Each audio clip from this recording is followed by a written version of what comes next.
Mars మనిషి ఎప్పటి నుండో అక్కడికి వెళ్ళాలి అని కలలు కంటున్న ప్రపంచం. మన సౌర కుటుంబంలో భూమి తర్వాత వాతావరణం ఉన్న ఒకే ఒక్క గ్రహం ఇది.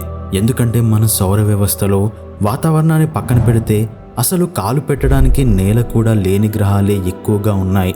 జూపిటర్తో పాటు శని గ్రహం, యురేనస్, నెప్ట్యూన్ ఇవన్నీ దట్టమైన వాయువులతో నిండిపోయి ఉన్న గ్రహాలు. అక్కడ మేఘాలు కొన్ని లక్షల సంవత్సరాలుగా అలా తిరుగుతూనే ఉన్నాయి. మరొక వైపు మెర్క్యూరీ, వీనస్ లాంటి గ్రహాలలో లావా మైదానాలు తప్ప రాతి నేల అనేదే లేదు. ఒక్కసారి అడుగు పెడితే అదే మనకు చివరి అడుగు అవుతుంది. అలాంటి పరిస్థితులున్న మన సౌరమండలంలో మార్స్ ఒక అద్భుత గ్రహంలా మనకు కనిపిస్తుంది. ఈ భూమి, ఆకాశంలో నక్షత్రాలు, సూర్యుడు ఇవి మాత్రమే ప్రపంచం అని, ఇవి తప్ప ఇంకోటి లేదు అని మనిషి కొన్ని లక్షల సంవత్సరాల నుండి నమ్ముతూ వస్తున్నాడు. ఒక్కోసారి ఈ ప్రపంచం వాళ్ళకి కట్టిపడేసిన పంజరంలా అనిపించేది. దీని నుండి బయటపడాలంటే మనిషికి చావు తప్ప ఇంకొక మార్గం లేదు అని ఇప్పటికీ ప్రజలు నమ్ముతారు. దానికి కారణం ఈ భూమి మీద మనిషి పడే కష్టాలు. అడవిలో ఒంటరిగా జీవిస్తూ ఆకలి బాధతో మరణ భయాన్ని లెక్క చేయకుండా వేటాడిన క్షణాలు, వేటాడడం ఆపేస్తే చనిపోయే పరిస్థితులు, ఇలా మనిషికి ఈ ప్రపంచం ఒక బందీఖానాలా కనపడడానికి కారణాలు. అయినా సరే ఈ ప్రపంచంలో కనిపిస్తున్న ఈ నేల, ఆకాశం, సూర్యుడు, రాత్రి కనిపించే నక్షత్రాలు ఎప్పటికీ మారవు. అవి ఎప్పుడూ అలాగే ఉంటాయి. చెప్పాలంటే ఒక చిత్రకారుడు గీసిన కళాఖండంలా కనిపిస్తుంది తప్ప దాని బయట ఎన్నో ప్రపంచాలు ఉంటాయి అని మనిషి ఎప్పుడూ అనుకోలేదు. నిజానికి మన భూమి కూడా సూర్యుడి చుట్టూ తిరుగుతుంది అని తెలుసుకోవడానికి కొన్ని లక్షల సంవత్సరాలు పట్టింది. మనిషి ఎన్ని లక్షల సంవత్సరాల క్రితం నుండి జీవిస్తున్నాడో తెలీదు. కానీ మనకు దొరికిన ఆధారాలను బట్టి 4,30,000 సంవత్సరాల క్రితం నివసించిన మనిషి ఎముకలను మనం కనుక్కున్నాం. అంతకన్నా ముందు ఇంకెన్ని సంవత్సరాలుగా మనిషి జీవిస్తూ వస్తున్నాడో మనం ఊహించలేం. ఒక్కసారి ఊహించుకుంటేనే అద్భుతంగా ఉంది. ఎందుకంటే మనం 2,000 సంవత్సరాల నుండి మాత్రమే కాలాన్ని రికార్డ్ చేస్తూ వస్తున్నాం.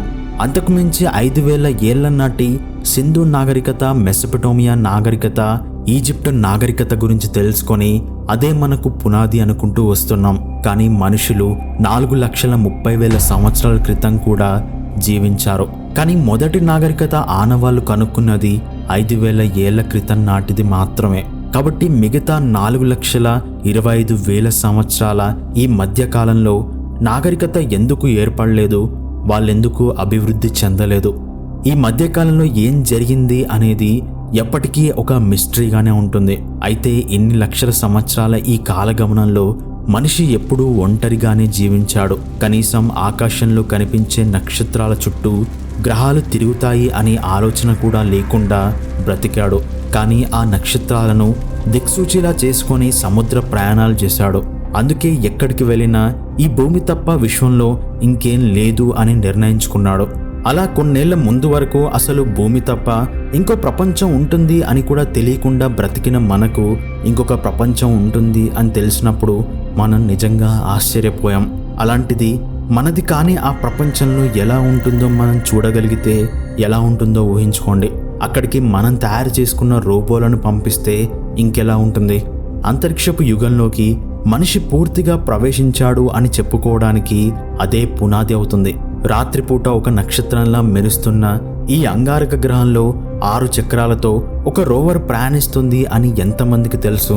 అంతేకాదు అక్కడ ఒక చిన్న హెలికాప్టర్ కూడా ఉంది అని భూమి మీద 99% ప్రజలకి ఇప్పటికీ తెలియదు. కానీ 9 నెలలు ప్రయాణిస్తే కానీ చేరుకోలేని ఒక గ్రహం మీద మనిషి చేతివేలతో అక్కడ రోవర్ని నడిపిస్తూ మార్స్ మీద ఉన్న అద్భుతాలను చూపించినప్పుడు అక్కడ కనిపించే ప్రతిదీ మనకు ఆశ్చర్యంగానే అనిపిస్తుంది. ఎందుకంటే మనం చూసేది భూమిని కాదు, మనకు కనిపించేది భూమి మీద ఉన్న మట్టి కాదు. అసలు ఇంకో ప్రపంచం అనే ఊహనే లేనప్పుడు ఇంకొక ప్రపంచంలో కనిపించే ప్రతిదీ వింతగానే కనిపిస్తుంది.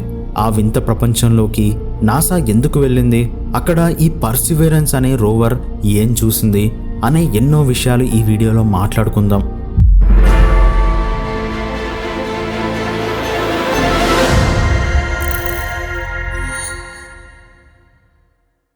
నాసా కొన్నేళ్లు కష్టపడి తయారు చేసి పంపించిన ఈ పర్సివిరెన్స్ రోవర్ 2020లో జూలై 30వ తేదీన భూమి నుండి ప్రయాణం మొదలుపెట్టి 2021 ఫిబ్రవరి 18న మార్స్ మీద ల్యాండ్ అయింది.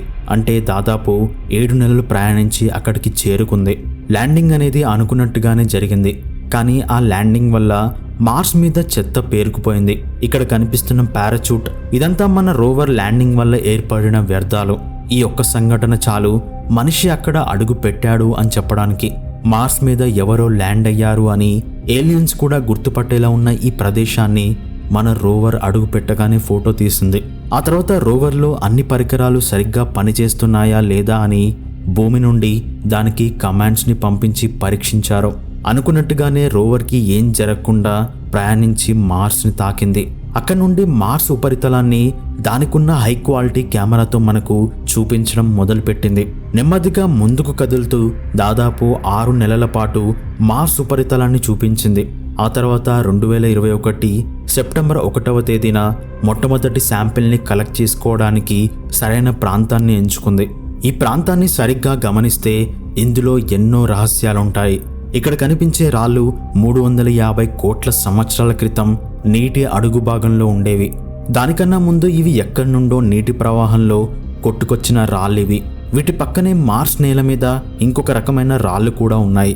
ఈ రాళ్ళు ఆ మట్టిలో భాగం కాబట్టి వీటికి అక్కడ కనిపించే నల్లటి రాళ్లకు చాలా వ్యత్యాసం ఉంది. ఈ రోవర్ మార్స్ మీద ఇక్కడే ల్యాండ్ అవ్వడానికి కారణం కూడా ఇదే. పూర్వం ఇక్కడ నీరు ప్రవహించింది అని చెప్పే ఈ రాళ్లను బట్టి ఇక్కడే ల్యాండ్ అవ్వాలి అని నాసా అనుకుంది. 350 కోట్ల సంవత్సరాల క్రితం మార్స్ మీద నీరు ఉంది అంటే అక్కడ పరిస్థితులు ఎలా ఉండేవో తెలీదు. మన రోవర్ మార్స్ మీద ఎక్కడో ఒక దగ్గర ల్యాండ్ అవ్వచ్చు. కానీ మనం ఈ రోవర్ని మార్స్ గ్రహానికి పంపించడానికి వెనుక ఒక బలమైన కారణం ఉంది. కొన్నేళ్ల క్రితం వరకు ఈ భూమి మీద మనుషులు, జంతువులు తప్ప ఇంకే జీవులు లేవు అని నమ్ముతున్న కాలం అది. అంటే మనిషి అనాదిగా ఈ భూమి మీద మనుగడ సాగిస్తూ వస్తున్నాడు. భూమి జీవానికి అనుకూలంగా మారినప్పటి నుండి మొట్టమొదటిసారిగా మనిషిని దేవుడు సృష్టించాడు అని కొన్ని వందల ఏళ్లుగా నమ్ముతూ వచ్చారు. ఒకానొక సమయంలో భూమి అంటే మనుషుల ప్రపంచం అని మాత్రమే నమ్మేవాళ్ళం. కానీ ఎప్పుడైతే ఈ భూమి మీద మనిషి కాకుండా డైనోసార్లు అనబడే రాక్షస జీవులు 6.5 కోట్ల సంవత్సరాల క్రితం భూమిని రాజ్యంగా చేసుకొని సంచరించాయి అని తెలిసిందో అప్పుడే మనకు అర్థమైంది భూమి మీద కదులుతున్న ఈ కాలగమనంలోకి మనిషి కొన్ని లక్షల సంవత్సరాల క్రితమే ప్రవేశించాడు అని. అంటే భూమి పుట్టుక 450 కోట్ల సంవత్సరాల క్రితం జరిగింది అనుకుంటే అందులో మనిషి కేవలం కొన్ని లక్షల సంవత్సరాల క్రితం మాత్రమే భూమిపై కనిపించాడు. అంతకన్నా ముందు డైనోసార్ల కన్నా ముందు 28 కోట్ల సంవత్సరాల క్రితం ఇలాంటి జీవులు నివసించేవి అని ఇటీవలే వాటికి సంబంధించిన ఆనవాళ్ళని కనుక్కున్నారు. మరి వాటికన్నా ముందు ఎలాంటి జీవులు జీవించేవి అనేది $1 మిలియన్ ప్రశ్న. ఎందుకంటే మనకు 50 కోట్ల సంవత్సరాల క్రితం నాటి జీవుల జాడ మాత్రమే తెలుసు. కానీ మిగతా 400 కోట్ల సంవత్సరాల పాటు ఈ భూమి మీద ఏం జరిగిందో తెలీదు. మనకన్నా తెలివైన జీవులు ఈ భూమి మీద సంచరించి ఉండేవో లేదో కూడా మనకు తెలీదు. సరిగ్గా అలాగే మార్స్ మీద కూడా 6.5 కోట్ల సంవత్సరాల క్రితం అంటే భూమి మీద డైనోసార్లు సంచరించే కాలానికి అక్కడ జీవం ఉండేదా? మార్స్ మీద 350 కోట్ల సంవత్సరాల క్రితం నీరు ఉండేది అని పరిశోధనలు చెప్తున్నాయి. కాబట్టి మనతో పోలిస్తే మార్స్ మీద జీవం ఇంకా ప్రాచీన కాలంలోనే పుట్టి ఉండాలి. ఒకవేళ అక్కడ జీవం పుట్టి ఉంటే ఎలాంటి జీవం ఉండేది? మార్స్ మీద ఉన్న నీరు ఎక్కడికి వెళ్ళిపోయింది? అకస్మాత్తుగా మార్స్ ఇప్పుడు ఇలా ఎందుకు ఎడారిలా మారిపోయింది? ఇలాంటి ఎన్నో ప్రశ్నలు టెలిస్కోప్లో మార్స్ గ్రహాన్ని చూస్తున్న శాస్త్రవేత్తలకు పుట్టుకొచ్చాయి. అందుకే మార్స్ మీద ఒకప్పుడు నీరు ప్రవహించిన ప్రాంతంలో పరిశోధన చేస్తే అక్కడ నిజంగా జీవం ఉండేదా లేదా అనేది తెలుస్తుంది. కానీ అంతకన్నా ముందు మార్స్ మీద అసలు నీరు ఉండేదా లేదా అనేది కూడా శాస్త్రవేత్తలు తేల్చాల్సి ఉంది. సహజంగా ఒక ప్రదేశంలో నీరు ప్రవహించింది అని చెప్పడానికి అక్కడున్న మట్టి స్వభావాన్ని, భౌగోళిక పరిస్థితులను మనం గమనిస్తే తెలుస్తుంది. అంతకన్నా ముఖ్యంగా అక్కడ ఏర్పడే గుర్తులే మనకు చెప్తాయి నీరు ఒకప్పుడు అక్కడ ప్రవహించింది అని. అలా మార్స్ మీద ఉన్న మట్టిని గమనించినప్పుడు ఒక ప్రదేశంలో నీరు వచ్చి చేరినట్టుగా స్పష్టమైన ఆనవాళ్లను శాస్త్రవేత్తలు కనుక్కున్నారు. ఆ ప్రదేశం పేరు జెజిరో క్రేటర్. ఇది ఒక పురాతన డెల్టా ప్రాంతంగా ఉండేది అని అక్కడ కనిపించిన గుర్తులను పట్టి తెలుస్తుంది. అందుకే పర్సివరెన్స్ రోవర్ సరిగ్గా అదే ప్రాంతంలో పరిశోధన చేసినప్పుడే ఈ ప్రయోగాలలో నిజాలు బయటపడతాయి అని నాసా సరిగ్గా అక్కడే ఈ రోవర్ని ల్యాండ్ చేసింది. ఈ జెజిరో క్రేటర్ అనేది దాదాపు 35 కిలోమీటర్ల వెడల్పు, 30 మీటర్ల లోతు ఉంటుంది. అంటే 100 ఫీట్ల లోతుతో ఉంటుంది. ఇందులోకి పూర్వం నీరు ఎలా వచ్చిందో మనకు తెలియకపోయినా ఎలా ప్రవహిస్తూ వచ్చిందో చెప్పే ఆనవాళ్ళున్నాయి. ముఖ్యంగా ఇసుక, బురద, మట్టి ఇందులోకి రావడానికి కారణం పూర్వం ప్రవహించిన నీరు వల్లనే అని తెలుస్తుంది. ఇక్కడ కనిపిస్తున్న మ్యాప్ ప్రకారం ఇదంతా జెజిరో క్రేటర్ అయితే అందులోకి నీరు ప్రవహించిన ప్రాంతం ఇక్కడ బ్లూ కలర్లో ఉన్న డెల్టా ప్రాంతం.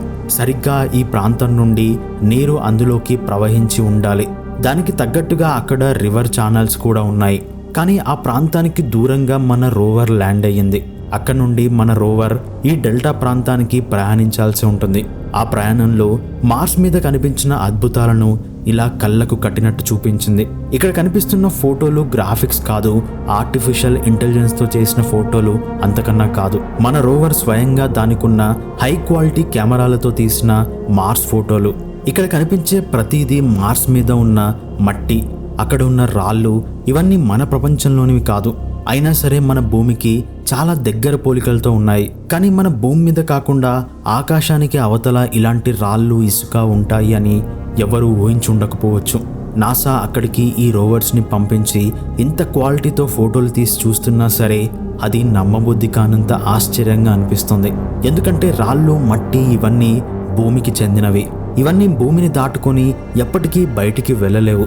అలాగే ఆకాశాన్ని దాటాక అక్కడ కేవలం మేఘాలు, శూన్యం లేదా స్వర్గం ఇవే ఉంటాయి అని అనుకునే మనుషులు ఇప్పటికీ ఉన్నారు.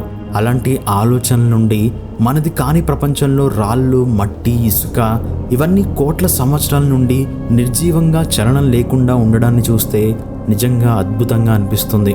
మానవ అంతరిక్ష ప్రయాణంలో భూమి లాంటి మరొక గ్రహాన్ని కనుక్కున్నంత సంతోషాన్ని ఇస్తుంది.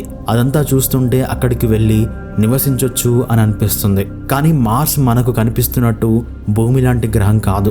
అక్కడ రెడ్గా కనిపిస్తున్న దుమ్ము, ధూళి, ఇసుక ఇవన్నీ ఐరన్ ఆక్సైడ్తో నిండిపోయి ఉంది. అందుకే దీనికి రెడ్ ప్లానెట్ అని పేరుంది. ఇక్కడ ఒక రోజు 24 గంటల 37 నిమిషాల పాటు ఉంటుంది. కానీ ఒక సంవత్సరం గడవడానికి దాదాపు 687 రోజులు పడుతుంది. మార్స్ మీద పరిస్థితులు అత్యంత కఠినంగా ఉంటాయి. ఎందుకంటే ఇక్కడ కార్బన్ డైఆక్సైడ్, నైట్రోజన్తో వాతావరణం నిండిపోయి ఉంటుంది. చూడ్డానికి ఇదొక ఎడారి గ్రహంలా కనిపిస్తుంది. అంటే విపరీతమైన ఉష్ణోగ్రతతో మండిపోతుంది అనిపిస్తుంది. కానీ అక్కడ 20 డిగ్రీల సెల్సియస్ అనేది హైయెస్ట్ టెంపరేచర్. -153 డిగ్రీల సెల్సియస్ అనేది అత్యంత తక్కువ ఉష్ణోగ్రతగా ఉంటుంది. అంటే మన భూమి మీద ఒక రూమ్ టెంపరేచర్ అనేది 20 నుండి 22 మధ్యలో ఉంటుంది. అలాంటి టెంపరేచర్ మార్స్ మీద నమోదైన హైయెస్ట్ టెంపరేచర్. కాబట్టి మార్స్ అనేది చాలా చల్లని గ్రహం అని చెప్పుకోవచ్చు. దానికి కారణం మార్స్ మన సూర్యుడికి చాలా దూరంలో ఉండడం అనేది ఒకటైతే, మరొకటి అందులో వాతావరణం లేకపోవడం వల్ల అక్కడ ఉష్ణోగ్రత అనేది వెంటనే ఆ గ్రహం నుండి అంతరిక్షంలోకి వెళ్ళిపోతుంది. అయినా సరే అక్కడ అప్పుడప్పుడు ఇసుక తుఫాన్లు వస్తూనే ఉంటాయి. వాటి వల్ల మార్స్ మట్టి పూర్తిగా వాతావరణంలో నిండిపోతుంది. ఆ ఇసుక తుఫాన్లు ఎంతలా విధ్వంసం చేస్తాయి అంటే ఇక్కడ కనిపిస్తున్న ఈ రాయి చూడ్డానికి వింతగా అనిపిస్తుంది. కానీ ఇదిలా మారడానికి కారణం మార్స్ మీద గాలులు విపరీతంగా వీచినప్పుడు అక్కడ ఉండే ఇసుక వల్ల కొన్ని రాళ్ళు ఇలా వాటి ఆకృతిని కోల్పోయి డొల్లగా మారిపోతాయి. అలాంటి పరిస్థితుల్లో మనుషులు మాత్రమే కాదు, యంత్రాలు మనుగడ సాగించడం కూడా కష్టమే. అయినా సరే మన రోవర్ అనుకున్నట్టుగా మార్స్ మీద ల్యాండ్ అయ్యి ముందుకు వెళ్తుంది. ఈ ప్రయాణంలో మార్స్ మీద కనిపించే ప్రతి సన్నివేశాన్ని అది ఫోటో తీస్తూ భూమికి చేరవేస్తుంది. ముఖ్యంగా జెజిరో క్రేటర్లో ల్యాండ్ అయ్యి అక్కడి నుండి కొండ మీదకి ప్రయాణం చేస్తున్నప్పుడు దారి మధ్యలో దానికి ఎన్నో కొత్త విషయాలు తెలిసాయి. అంతకన్నా ముందు అక్కడ దానికి వింత వింత రాళ్ళు కనపడ్డాయి. ఇక్కడ కనిపిస్తున్న ఈ రాళ్ళు చూడ్డానికి చాలా సాధారణంగా కనిపిస్తున్నా సరే ఇవన్నీ కూడా ఒకప్పుడు నదీ ప్రవాహంలో నీటితో పాటు కొట్టుకొచ్చినవే. 350 కోట్ల సంవత్సరాలుగా ఇక్కడే చలనం లేకుండా ఉండిపోయాయి. వాటి మధ్యలో మన రోవర్ ప్రయాణించిన గుర్తులు మనం ఇక్కడ చూడొచ్చు. ఇంత కష్టమైన ప్రాంతంలో రోవర్ నెమ్మదిగా ప్రయాణిస్తూ అక్కడ కనిపించే రాళ్లను తీక్షణంగా పరీక్షిస్తూ వాటిని ఫోటో తీస్తూ ముందుకు కదిలింది. అయితే ఈ రోవర్ పని కేవలం మార్స్ పరిసరాలను చూస్తూ మనకు చూపించడం మాత్రమే కాదు, అక్కడున్న మట్టిని తీసుకొని పరీక్షించి ఆ మట్టిలో పూర్వం నివసించిన జీవుల జాడను గుర్తించి మనకు చెప్పాలి. దానికోసం ఈ రోవర్ నడిచే ప్రయోగశాలగా మారాల్సి ఉంటుంది. నాసా దీన్ని అలాగే తయారు చేసింది. మార్స్ మీద ఇసుక, రాళ్ళు తప్ప ఇంకేం లేవు అని నాసా శాస్త్రవేత్తలకు తెలుసు. కానీ ఆ రాళ్లలో ఇసుకలో జీవం జాడను గుర్తించడం కూడా అంతే కష్టం. అయినా సరే అవే రాళ్లను తొలచి అందులో జీవాన్ని కనిపెట్టాలని నాసా నిర్ణయించుకుంది. దానికోసం ఈ రోవర్లో ఒక డ్రిల్లింగ్ మిషన్ని అమర్చింది. ఆ డ్రిల్లింగ్ మిషన్తో రాళ్లను డ్రిల్ చేసి అందులోని పదార్థాన్ని లోపలికి తీసుకుంటుంది. మన రోవర్ ల్యాండ్ అయ్యాక దాని మొట్టమొదటి శాంపిల్ని కూడా ఇక్కడ కనిపిస్తున్న రాతిని డ్రిల్ చేసి ఆ పదార్థాన్ని ఒక ట్యూబ్లో దాచిపెట్టుకుంది. ఇక్కడ మనం చూడొచ్చు ఈ రోవర్ సొంతంగా అక్కడ రాళ్ల మీద ఎలా డ్రిల్లింగ్ చేస్తుందో అదే స్వయంగా రికార్డ్ చేసుకొని మరీ భూమికి పంపించింది. అలా ఇప్పటి వరకు ఎన్నో రాళ్లను డ్రిల్ చేసి అందులో నుండి శాంపిల్స్ని కలెక్ట్ చేసుకుంది. అలా కలెక్ట్ చేసుకున్నాక వాటి గుర్తులు ఇలా మార్స్ మీద మిగిలిపోయాయి. ఇవి ఎంత ప్రత్యేకం అంటే భవిష్యత్తులో మనుషులు అనుకున్నట్టుగా మార్స్ మీద అడుగు పెట్టకుండానే అంతరించిపోతే, భూమి కూడా మార్స్లా మారిపోతే, ఆ తర్వాత ఎప్పటికైనా విశ్వాంతరాల నుండి గ్రహాంతరవాసులు వచ్చినప్పుడు వాళ్ళకి ఈ గుర్తులు మన గురించి, మన టెక్నాలజీ గురించి చెప్పే ఆనవాళ్ళుగా మిగిలిపోతాయి. ఇలా ఎందుకు చెప్తున్నాను అంటే భూమి మీద మన పూర్వీకులు ఎలాంటి టెక్నాలజీ లేకుండా రాళ్లతో ఎంతటి కట్టడాలు కట్టేవారో మనకు తెలుసు. ఒక విధంగా మన పూర్వీకుల అస్తిత్వం ఇంకా మిగిలి ఉంది అంటే అది కేవలం ఈ కట్టడాల రూపంలోనే అనుకోవాలి. కానీ ఆ కట్టడాలు కూడా ఎన్నో ఏళ్ళు అస్తిత్వంలో ఉండలేవు. కాలంతో పాటు అవి కూడా కాలగర్భంలో కలిసిపోతాయి. అయినా సరే మన పూర్వీకులు రాళ్లను ఎలా తొలిచేవారో చెప్పడానికి ఇప్పటికీ కొండల మీద, కొన్ని రాళ్ల మీద ఇలాంటి గుర్తులు మనకు కనిపిస్తాయి. ఈ గుర్తులు పూర్వం మనుషులు రాళ్లను విడదీయడానికి ఉపయోగించిన టెక్నాలజీ. అవే ఇప్పుడు మనకు వాళ్ళు ఎలా పనిచేసేవారో చెప్తుంది. ఒక రకంగా మన పూర్వీకుల పనితనానికి గుర్తుగా కనిపిస్తూ ఉంటాయి. అలాంటివి ఇప్పుడు మనం ఎన్నైనా సృష్టించవచ్చు. కానీ మొట్టమొదటిగా రాళ్లను అలా విడదీయొచ్చు అనే ఆలోచన చేసింది మాత్రం మన పూర్వీకులే. అలాంటి ఆనవాళ్ళు ఇప్పుడు మనిషి మార్స్ మీద సృష్టిస్తున్నాడు.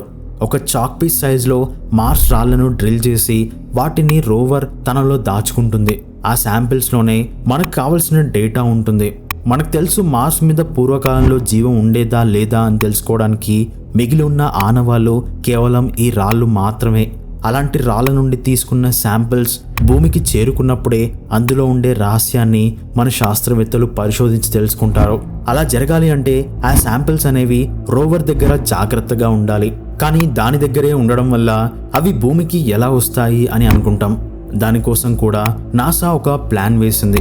ఈ రోవర్ కలెక్ట్ చేసుకున్న శాంపిల్స్ని భూమికి తీసుకెళ్లడానికి ఇంకొక మార్స్ మిషన్ని నాసా అభివృద్ధి చేస్తుంది. ఈ మిషన్లో ఒక ల్యాండర్ని భూమి నుండి మార్స్కి పంపిస్తారు. ఆ ల్యాండర్ సరిగ్గా మన రోవర్ ఉన్న దగ్గర ల్యాండ్ అవుతుంది. అప్పుడు మన రోవర్ సేకరించిన శాంపిల్స్ అన్నిటినీ ఆ ల్యాండర్లో పెడుతుంది. అయితే ఆ ల్యాండర్లో ఒక చిన్న రాకెట్ ఉంటుంది. ఆ రాకెట్ అనేది మార్స్ మీద బ్లాస్ట్ అయ్యి భూమికి ప్రయాణం అవుతుంది. వినడానికి చాలా సింపుల్గా ఉంది, కానీ అనుకున్నంత తేలికగా నాసా ఈ పని చేయలేదు. దానికోసం టెక్నాలజీని ఇంకా కనిపెట్టాల్సి ఉంది. ఆ శాంపిల్స్ని ఎప్పుడు భూమికి తీసుకొస్తుందో ఇప్పటికీ నాసా కూడా తెలీదు. కానీ నాసా దగ్గర ఉన్న ప్లాన్ మాత్రం ఇది. దానికి ఇంకో 20 ఏళ్ళు కూడా పట్టొచ్చు, లేదంటే ఆ మిషన్ ఫెయిల్ అవ్వచ్చు. మన రోవర్ ఇసుక తుఫాన్లో కరిగిపోవచ్చు. కానీ ఆ శాంపిల్స్ మనకి ఎలా అయినా కావాలి. అందుకే సేఫ్టీ కోసం మన రోవర్ కలెక్ట్ చేసిన శాంపిల్లో కొంత భాగాన్ని మార్స్ మీదనే ఒక ట్యూబ్లో నింపి విడిచిపెడుతుంది. 2022 డిసెంబర్ 21న మొదటిసారి శాంపిల్ని కలెక్ట్ చేసి అందులో ఒక దాన్ని అక్కడే విడిచిపెట్టింది.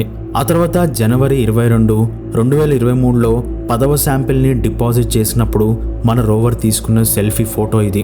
ఈ శాంపిల్ ట్యూబ్ చూడ్డానికి చాలా చిన్నగా ఉంది కాబట్టి మార్స్ మీద వచ్చే ఇసుక గాలులకు ముక్కలైపోయే అవకాశం కూడా ఉంది. అందుకే దీన్ని టైటానియంతో తయారు చేశారు.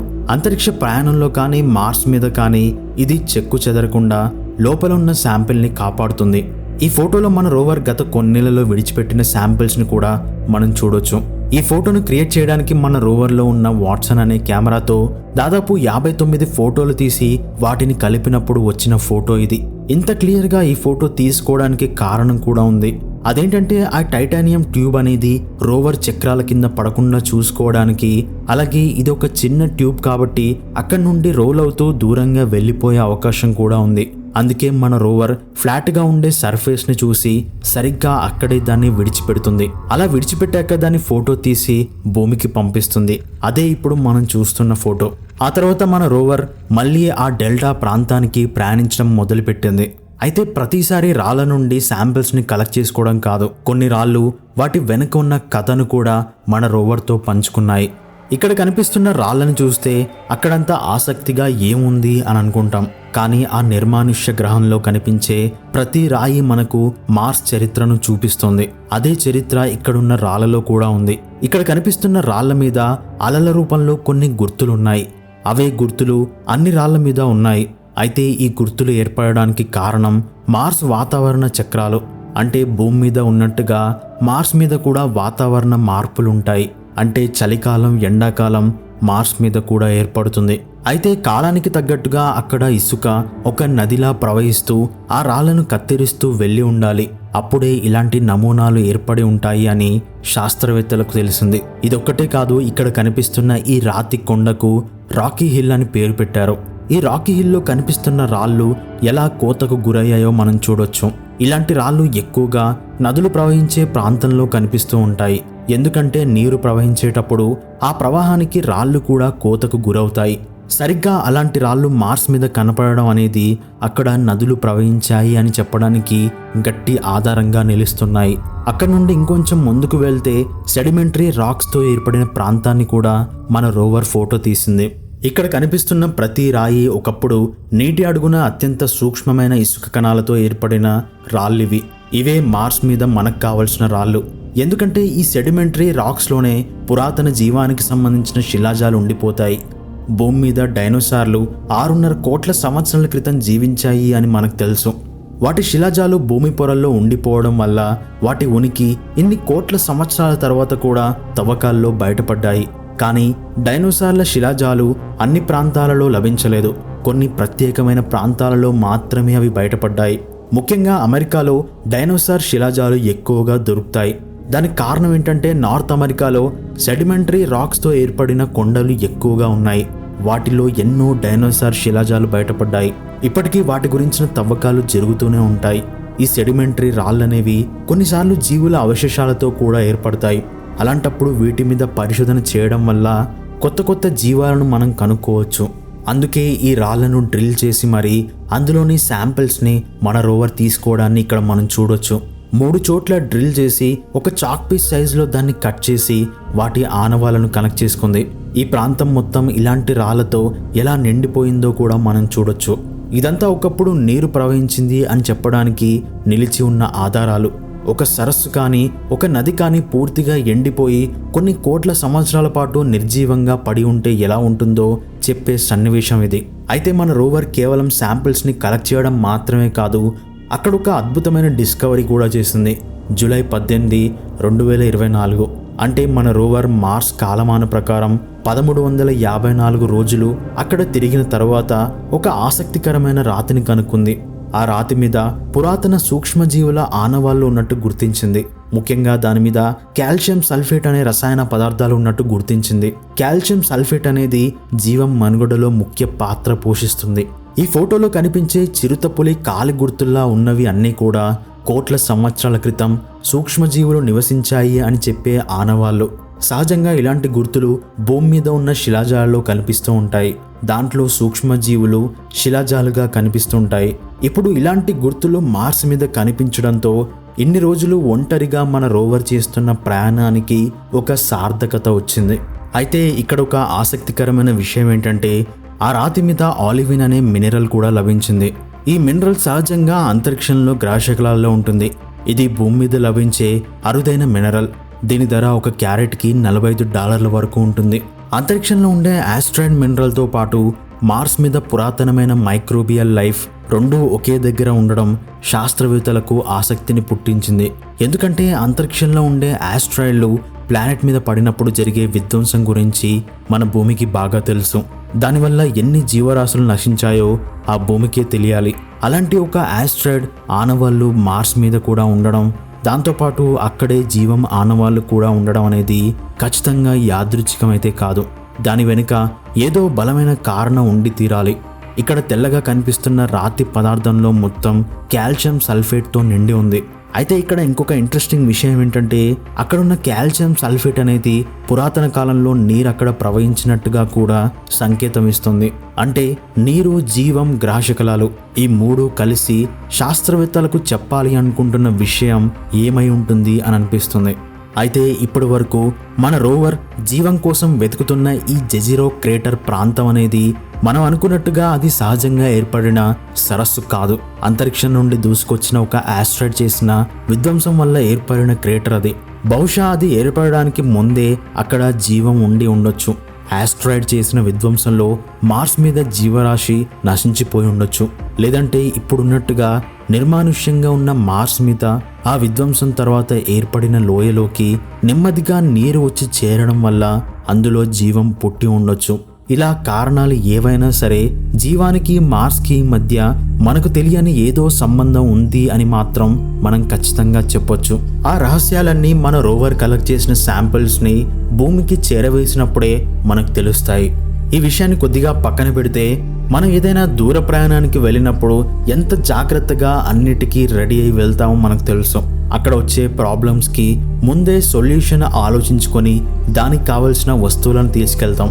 అలాంటిది నాసా ఒక రోవర్ని మనుషులు వెళ్ళలేని గ్రహానికి పంపిస్తుంటే మనకంటే ఎక్కువగా జాగ్రత్తలు తీసుకుంటుంది. అందుకే మన రోవర్తో పాటు దానికి తోడుగా ఒక చిన్న హెలికాప్టర్ని కూడా పెట్టి పంపించింది. మన రోవర్ వెళ్లే దారిలో ప్రమాదాలను ముందుగానే చెప్పడానికి ఈ హెలికాప్టర్ చాలా అద్భుతంగా పనిచేస్తుంది. కానీ ప్రశ్న ఏంటంటే మార్స్ మీద హెలికాప్టర్ ఎగురుతుందా లేదా అనే అనుమానం ఉంది.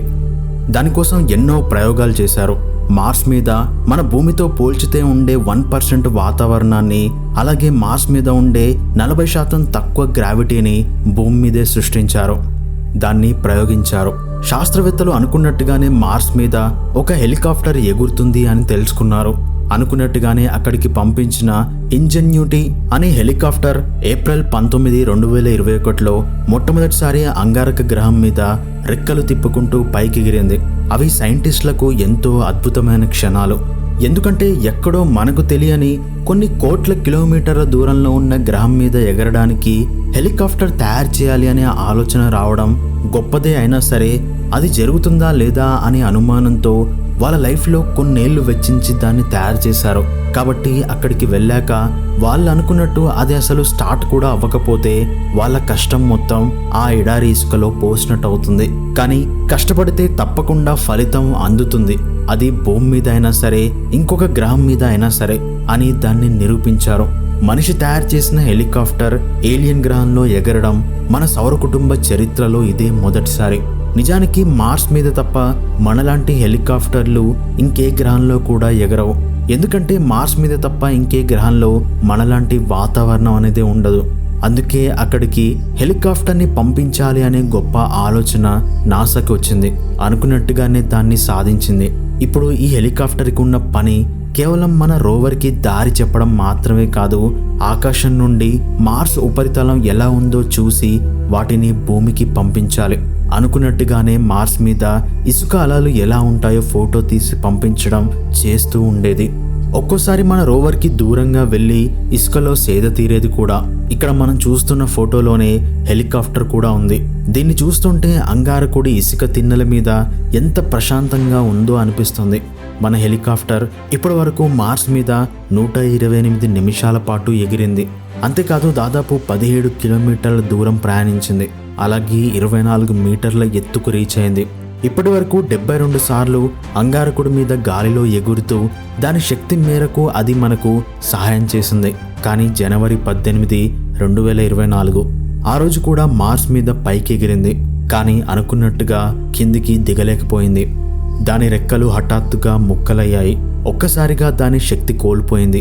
అయినా సరే అదే ఇసుక తిన్నెల మీద ల్యాండ్ అయ్యింది. కానీ మార్స్ మీద అది ఇంకెప్పుడు ఎగరలేను అనే సమాచారం భూమికి చేరవేసింది. అదే ఇసుకలో ఎప్పటికీ ఉండిపోబోతున్నాను అని విరిగిన దాని రెక్క నీడని చూపిస్తూ మనకు చెప్పింది. అక్కడితో మన హెలికాప్టర్ ప్రయాణం ముగిసిపోయింది. తన కడుపులో మోసుకుంటూ వచ్చిన హెలికాప్టర్కి ఏమైందో అని మన రోవర్ దాన్ని ఫోటో కూడా తీస్తుంది. ఆ ఫోటోలో విరిగిన తన రెక్క దూరంగా పడి ఉండడాన్ని చూసింది. అక్కడి నుండి మన రోవర్ ఇంకా ఒంటరిగానే ప్రయాణించాలి కాబట్టి ఆ ప్రాంతం నుండి ముందుకు కదిలింది. అప్పటి నుండి ఒంటరిగా మార్స్ మీద ప్రయాణిస్తూ కావలసిన చోట శాంపిల్స్ని తీసుకుంటూ డెల్టా ప్రాంతాన్ని చేరుకుంది. దానికి తెలుసు ఈ ప్రయాణంలో ఏటవాలుగా ఉండే కొండలను కూడా ఎక్కాలి అని. ఇక్కడ కనిపిస్తున్న ఫోటోలో ఏటవాలుగా ఉండే ప్రాంతాన్ని ఎంతలా కష్టపడుతూ దూరం నుండి ఎక్కుతూ వచ్చిందో మనం చూడొచ్చు. అందుకేనేమో మన రోవర్ వచ్చిన దారిని కూడా ఫోటో తీసి పంపించింది. ఇప్పటికీ దాని ప్రయాణం ఇంకా కొనసాగుతూనే ఉంది. అది అలసిపోయే వరకు అంగారకుడి మీద ప్రయాణం చేస్తూనే ఉంటుంది. భవిష్యత్తులో మనుషులు మార్స్ మీదకి వెళ్తే దాన్ని ఖచ్చితంగా కలుసుకుంటారు. ఎందుకంటే మనుషుల కోసం బలిదానం ఇచ్చిన ప్రాణం లేని రోవర్లు ఇవే కాబట్టి మార్స్ మీద అడుగు పెట్టబోయే తరాలన్నీ కూడా ఈ రోవర్ని ఖచ్చితంగా గుర్తుపెట్టుకుంటాయి. ఇక్కడితో మన రోవర్ ప్రయాణానికి ముగింపు పలుకుతూ మరొక వీడియోలో మళ్ళీ కలుసుకుందాం.